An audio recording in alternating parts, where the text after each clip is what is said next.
$1.2 billion. It's one of the largest penalties ever imposed on an automaker, and it's now the price Toyota Motor Corporation has to pay to settle a criminal probe, a settlement 4 years in the making. Dating back to accidents and deaths first reported in 2009, the investigation led by the Office of Manhattan U.S. Attorney Preet Bharara examined whether Toyota intentionally misled federal regulators by making false or incomplete disclosures about sudden unintended acceleration in its cars. The incident, as you'll remember, led to the recall of more than 10 million cars, hearings on Capitol Hill, lots of finger pointing. Today, that finger pointing ends, landing on Toyota. The Justice Department, Department of Transportation, and Manhattan U.S. Attorney announced the settlement just moments ago here in Washington. Attorney General Erik said Toyota treated what was a public safety problem as if it were no more than a public relations problem.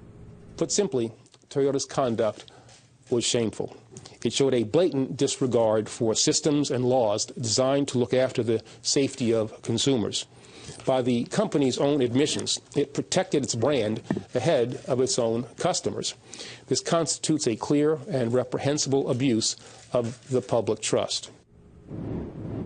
Toyota's response, they say they've cooperated, they've learned their lessons, they've cooperated with the authorities on this for more than 4 years. During that time, they say they've made fundamental changes, they're a more responsive and accountable company, and we've certainly seen that in the safety rankings. They only lost their top spot as auto seller for 1 year in 2011, that was to GM. The interesting about that, too, is, speaking of GM, the Toyota settlement comes as its rival, General Motors, is just getting caught up in its own criminal probe. The same federal regulators and officials at play there as well. So it looks very much like they're closing one book in favor of opening another, and that book's General Motors. Yeah, Guys, back to you. Look, Erik says Toyota intentionally concealed information and misled the public, and it's got to bring to mind what happened at General Motors, where they had, where they should have done recalls more than a decade ago.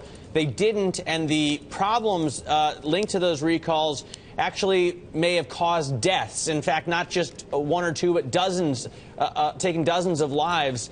What are you hearing as far as Holder and the Department of Justice looking into General Motors? Because obviously the government was also the major shareholder there.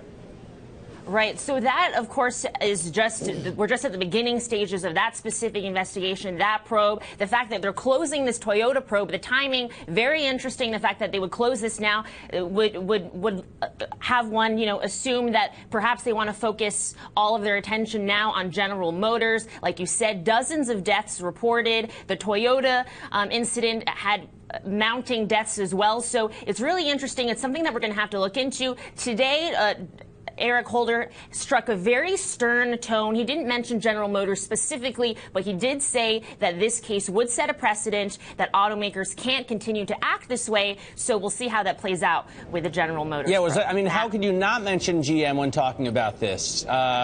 It just boggles the mind. Was there a Q&A? Did someone ask him about it? Well, the Q&A, I believe, is still going on. I had to run down here to do this hit, but I'm sure GM will come up. I don't know, since I'm not listening to it myself, but in his opening statements, he did not make a mention of this, and I think that's because they really do try to keep these probes and these cases separate. Of course, though, that's the top issue on everyone's mind.